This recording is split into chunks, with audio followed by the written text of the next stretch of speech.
The Jesse Blake Sports Report with Jesse Blake. Because today's Montreal-Vancouver game was on Amazon Prime and not a local game on TSN or a local game on Sportsnet, I was able to watch the game legally, which was awesome because we got really good, fun hockey today. And we got up and down action. It was back and forth. There was lead changes, good saves, great saves, a couple amazing saves by Lankinen. Montembeault had some nice ones too. Back and forth action. JT Miller was on an absolute mission. He was factored in on every single Vancouver Canucks goal this game, and it was great stuff. But the reason I was so entertained by this game is the reason that I think there is some cause for concern with how the Vancouver Canucks are playing. I mentioned the lead changes thing, and at one point in the middle of the second period, the Vancouver Canucks were up 3-1, and they looked good. You know, they started off slow. The first 10 minutes were all Montreal, and then Vancouver picked it up, and it was their game from that point on until they blew the 3-1 lead. They did get the thing to overtime. They got a point, but I'm really concerned about that type of hockey that the Vancouver Canucks are playing because I was looking at some stats. I sat here and I dug through NHL.com and I was like, this isn't good. This isn't good how the Canucks are playing. And I have some things I think you might be interested in. You might be interested in hearing. So let's start with the Vancouver Canucks when they finished the first period with a lead. So after 20 minutes, the Vancouver Canucks have a lead in the game.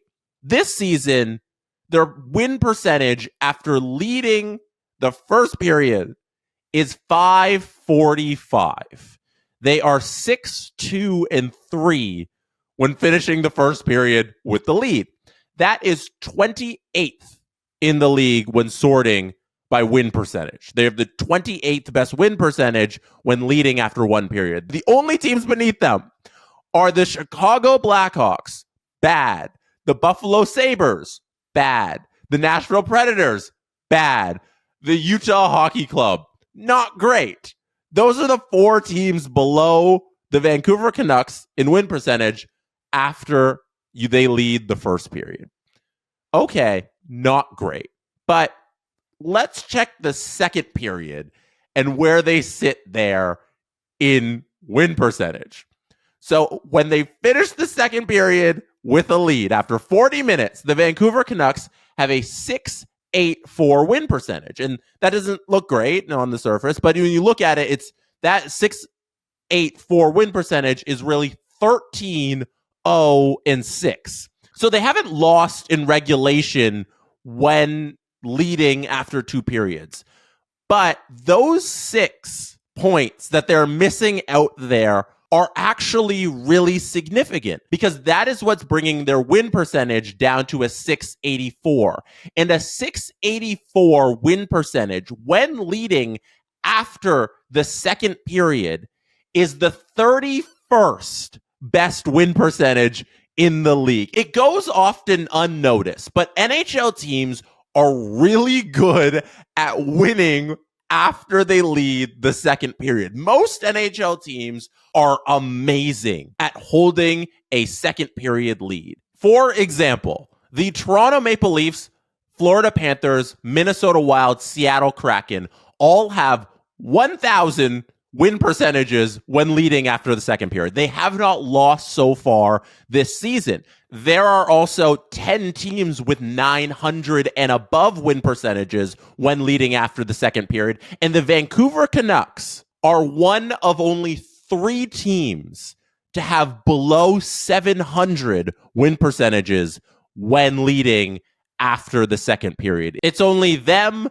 the Flyers, and the San Jose Sharks who have below 700 win percentages when leading after the second period. So looking at these numbers and watching the game tonight, Vancouver's playing a style of hockey where they're getting a lot of rush chances themselves, but they're allowing a lot for their opponent. And whether this is because Hronek is out long-term and hasn't been available to them, or Quinn Hughes has been out for a little bit here, even though he returned tonight, but he needs to get back up to game speed after not playing for a little bit. Whether it's missing Pedersen, whether they're just not, they don't have it all, and there's too many injuries. Dakota Joshua just went on IR, so there's a lot of missing pieces here with the Vancouver Canucks, but they're not playing a solid style of hockey that they were playing last season, where they didn't get a lot of rush chances themselves because they weren't allowing a lot of rush opportunities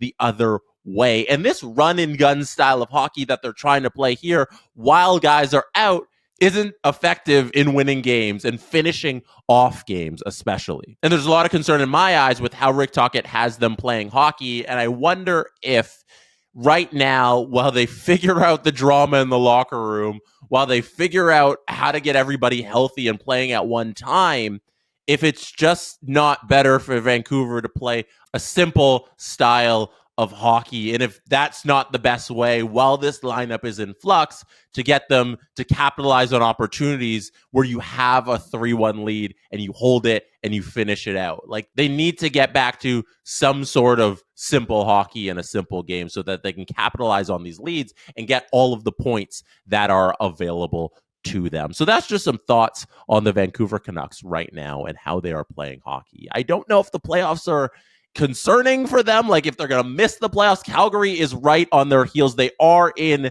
the second wildcard spot as of this recording. So watch out. If there's more injuries for the Vancouver Canucks, that playoff spot could be in doubt for them as we enter the second half of this season. That is it. You got 2 videos, 2 recordings tonight. You're welcome.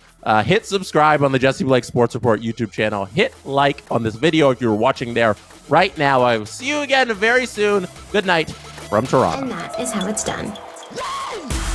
The Jesse Blake Sports Report with Jesse Blake. Jesse Blake, the guy that likes to hear his name twice in one sentence. Sure, I know him. No, he doesn't have an ego at all.